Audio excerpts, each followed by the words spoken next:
Friends, welcome to secret of சமையல். இன்னைக்கு நம்ம பார்க்க போகிறது கொஞ்சம் வித்தியாசமான ஒரு பிரியாணி ரெசிபி. இது வந்துட்டு நார்த் இந்தியன் ஸ்டைலில் ஒரு சிக்கன் பிரியாணி தான் நம்ம இன்னைக்கு செய்ய போகிறோம். எப்போதும் நம்மளோட ஸ்டைலில் ஸ்பைசியான பிரியாணி நம்ம சாப்பிட்ருப்போம். ஒரு நாள் டிஃப்ரெண்ட்டாக இந்த மாதிரி நீங்கள் ட்ரை பண்ணி பாருங்கள். இதுவும் ரொம்பவே பிடிக்கும் உங்களுக்கு. இது வந்து நல்ல ஃப்ளேவர்ஃபுல்லாக இருக்கும் இந்த பிரியாணி. இந்த நார்த் இந்தியன் ஸ்டைல் பிரியாணி எப்படி செய்யுது அப்படின்னு பார்க்கறதுக்கு முன்னாடி நீங்கள் என்னோட சேனலுக்கு இப்போ தான் முதல் முறையாக வரீங்கன்னா இந்த வீடியோ கீழே இருக்கிற சப்ஸ்கிரைப் பட்டனை மறக்காம ப்ரெஸ் பண்ணுங்கள். அதுக்கு பக்கத்தில் இருக்கிற நோட்டிஃபிகேஷன் பெல்லையும் மறக்காம கிளிக் பண்ணிடுங்க. அப்பதான் என்னோட ஃபியூச்சர் நோட்டிஃபிகேஷன்ஸ் உங்களுக்கு உடனே வந்து சேரும். சரி வாங்க, இப்போ இந்த டேஸ்டியான சிக்கன் பிரியாணி எப்படி செய்யலாம்னு பார்க்கலாம். நார்த் இந்தியன் ஸ்டைல் தம் பிரியாணிக்கு வந்துட்டு நம்ம ஃபர்ஸ்ட் சிக்கனை வந்துட்டு மேரினேட் பண்ணணும். இதுக்கு வந்துட்டு நான் வந்துட்டு ஒரு 1/4 கிலோ அளவுக்கு சிக்கன் எடுத்திருக்கேன். இன்னைக்கு வந்து நான் 200 கிராம்ஸ் பாஸ்மதி ரைஸ் யூஸ் பண்ண போறேன். அதுக்கு வந்துட்டு 1/4 கிலோ அளவுக்கு சிக்கன் எடுத்திருக்கிறேன். இது மாதிரி ஒரு பவுலில் போட்டுக்கோங்க சிக்கனை. இப்போ இந்த சிக்கனுக்கு தேவையான அளவுக்கு மட்டும் நம்ம உப்பு சேர்த்திக்கலாம்.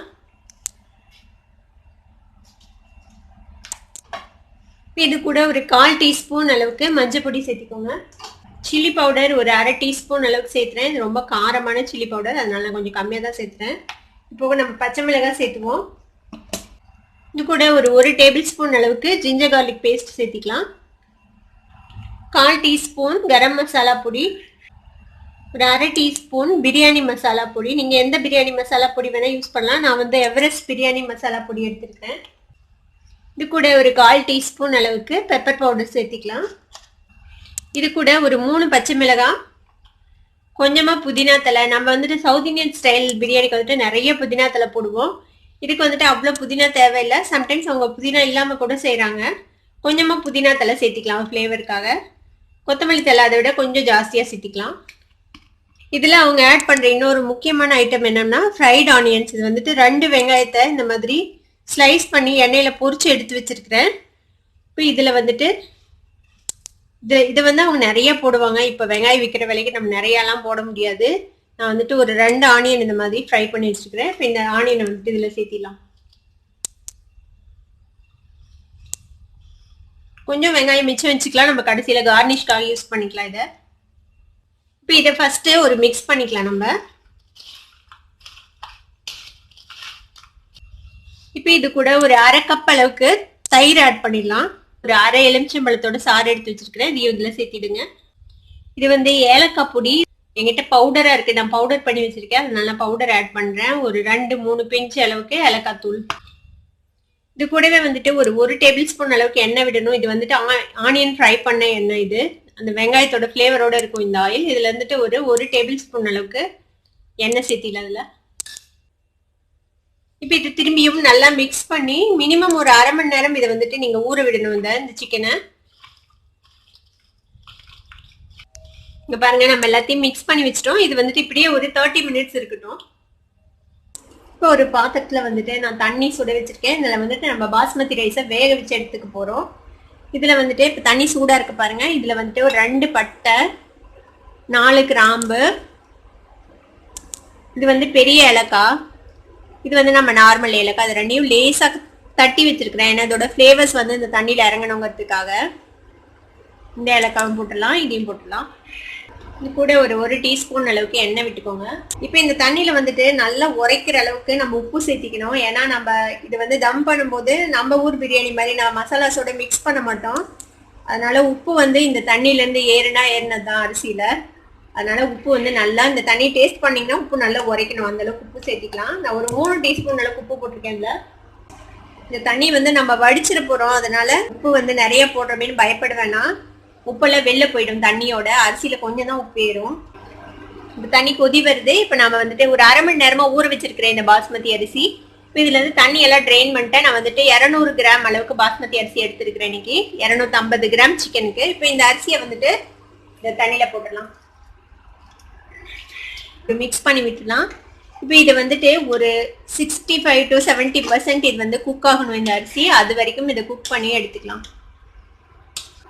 தண்ணி கொதிக்க ஆரம்பிச்சதுக்கப்புறம் ஒரு 5 நிமிஷம் ஆகும்னு நினைக்கிறேன். அப்ராக்சிமேட்டா ஒரு 5 நிமிஷத்துல இந்த ரைஸ் வந்துட்டு ரெடி ஆகிடும். அந்த அளவுக்கு தண்ணி கொதி வந்ததுக்கப்புறம் பாருங்க. இப்போ நம்மளோட ரைஸ் வந்துட்டு கிட்டத்தட்ட ஒரு 70% அளவுக்கு குக் ஆகிருக்கும். இங்கே பாருங்க, டிக்கில்னா உடையுது, அந்த அளவுக்கு வெந்துருச்சு. இப்போ நம்ம இந்த தண்ணியை ஃபுல்லும் ட்ரெயின் பண்ணிட போகிறோம். அதுக்கு முன்னாடி இந்த தண்ணி வேக வச்ச தண்ணியிலேருந்து ஒரு கப் சின்ன கப் அளவுக்கு தண்ணி, 1 கப் இல்லை, இது ஒரு 1/4 கப் அளவு இருக்கும். ஒரு 50 ml ஆஃப் தண்ணியை வந்துட்டு நம்ம எடுத்து வச்சுக்கலாம். இது வந்து ரொம்ப ஃப்ளேவர்ஃபுல்லாக இருக்கும் இந்த தண்ணி. இந்த தண்ணியும் நம்ம வந்துட்டு பிரியாணி ரெடி பண்ணும்போது ஊற்றி வேக வைக்க போகிறோம் பிரியாணியை. கொஞ்சம் ஒரு 1/4 கப் அளவுக்கு தண்ணி எடுத்து வச்சுக்கலாம். இப்போ இதை நான் ட்ரெயின் பண்ணிட்டு வந்துட்டேன். இங்கே பாருங்கள், நம்ம ரைஸை ஃபுல்லும் ட்ரெயின் பண்ணியாச்சு. இப்போ தண்ணி இல்லாமல் ட்ரெயின் பண்ணி எடுத்து வச்சாச்சு. இது இருக்கட்டும். இப்போ ஒரு குக்கர் எடுத்துக்கோங்க. இன்றைக்கி வந்து நான் குக்கரில் தான் இது தம் வைக்க போகிறேன். ஆனால் குக்கரோட மூடி போடாமல் சும்மா நார்மல் மூடி போட்டு தம் வைக்க போகிறேன். ஏன்னா இன்றைக்கி நான் கம்மியாக தான் செய்கிறேன், அதனால் சின்ன குக்கரில் தான் செய்கிறேன். இப்போ இந்த மாதிரி ஒரு குக்கர் எடுத்துக்கோங்க. இதில் வந்துட்டு கீழே ஒரு டேபிள் ஸ்பூன் அளவுக்கு எண்ணெய் விட்டுக்கலாம். இப்போ இதில் நம்ம மேரினேட் பண்ணி வச்சுருக்கிற இந்த சிக்கனை வந்துட்டு இதில் போட்டுடலாம். இந்த சிக்கன் வந்து கிட்டத்தட்ட 1/2 மணி நேரமாக மேரினேட் ஆகிருக்குது. இந்த சிக்கன் இதில் போட்டுடலாம்.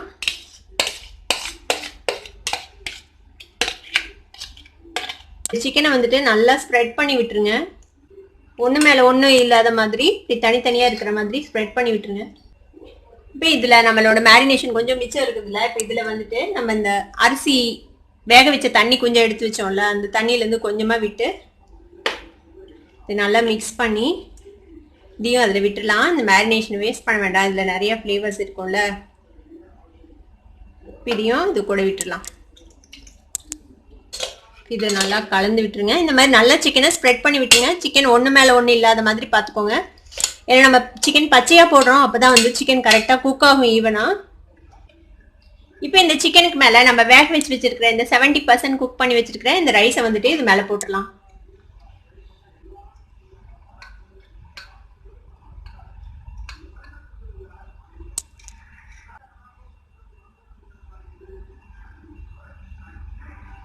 இந்த மாதிரி ஸ்ப்ரெட் பண்ணி விட்டுருங்க. இப்போ இதுக்கு மேலே கொஞ்சமாக ஏலக்காய் தூள், ஒரு பிஞ்ச் அளவுக்கு ஏலக்காய் தூள் இப்படி மேலே ஸ்ப்ரெட் பண்ணி விட்டுருங்க. இது ஒரு நல்ல ஃப்ளேவர் கொடுக்கும் இந்த ரைஸ்க்கு. இப்போ இன்னொரு 1/2 டீஸ்பூன் அளவுக்கு எலுமிச்சம்பழ சாறு புழிஞ்சு வச்சுருக்கேன். இப்போ இந்த எலுமிச்சம்பழ சாறையும் இதுக்கு மேலே அப்படியே விட்டுடலாம். நம்ம மிச்சம் வச்சுருக்கிற கொத்தமல்லி தலையும் புதினா தலையும் இருக்குது கொஞ்சம், இப்போ அதையும் மேலே ஸ்ப்ரெட் பண்ணி விட்டுருங்க.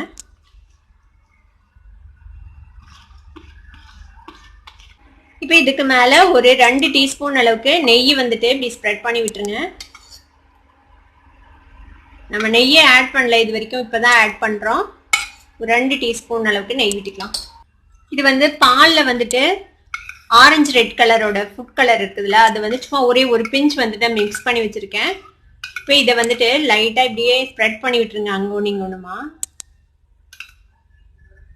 இது வந்துட்டு ஒரு கலர்ஃபுல்லாக கிடைக்கும் கடைசியில் உங்களுக்கு, அதுக்காக தான் செய்கிறோம். உங்ககிட்ட சாஃப்ரான் இருந்ததுன்னா, குங்குமப்பூ இருந்ததுன்னா பால் ஊற வச்சு சாஃப்ரான் போடலாம்.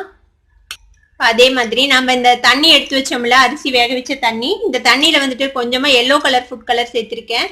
இப்போ இதையும் அதே மாதிரி நம்ம ஸ்ப்ரிங்கிள் பண்ணி விட்டுடலாம் மேலே. இது கடைசியில் ப்ரெசன்டேஷன் கலராக இருக்கும். இது ஆப்ஷனல் தான், உங்களுக்கு தேவைன்னா பண்ணுங்கள், இல்லைன்னா இதை அவாய்ட் பண்ணிடலாம். இது கண்டிப்பாக செய்யணும்னு அவசியம் இல்லை.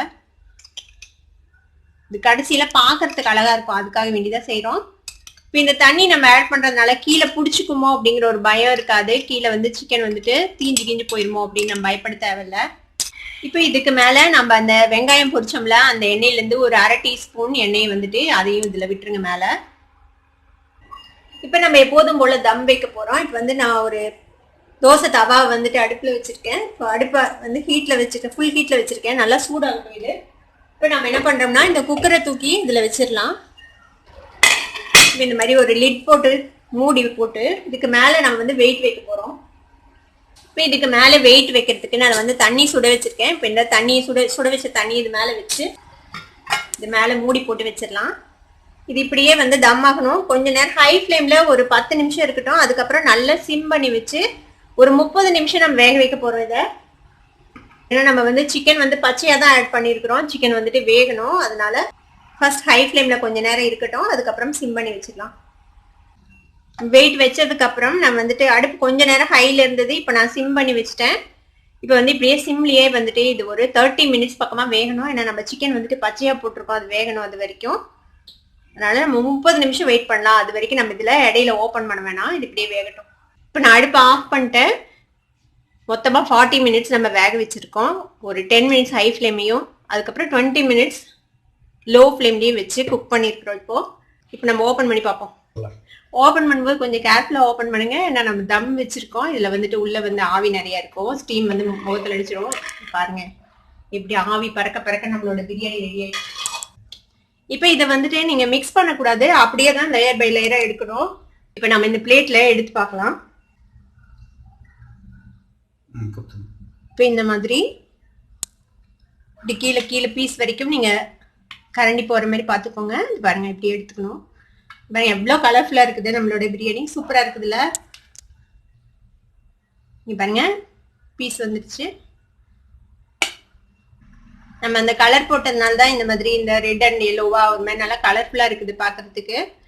உங்களுக்கு இது வேணாம்னா அந்த கலர் நீங்க அவாய்ட் பண்ணிக்கலாம், இல்லைன்னா சாஃப்ரான் மில்க் போட்டுக்கோங்க.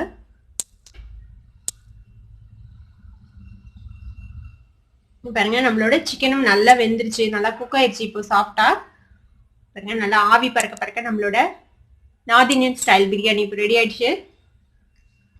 இப்போ இதுக்கு மேல நம்ம கார்னிஷுக்கு வந்துட்டு நம்ம ஃப்ரை பண்ணி வச்சிருக்கிற ஆனியன்ல மிச்சம் இருக்குதுல்ல, அந்த ஆனியன் வந்துட்டு மேல இப்படி தூவி விட்டுலாம்.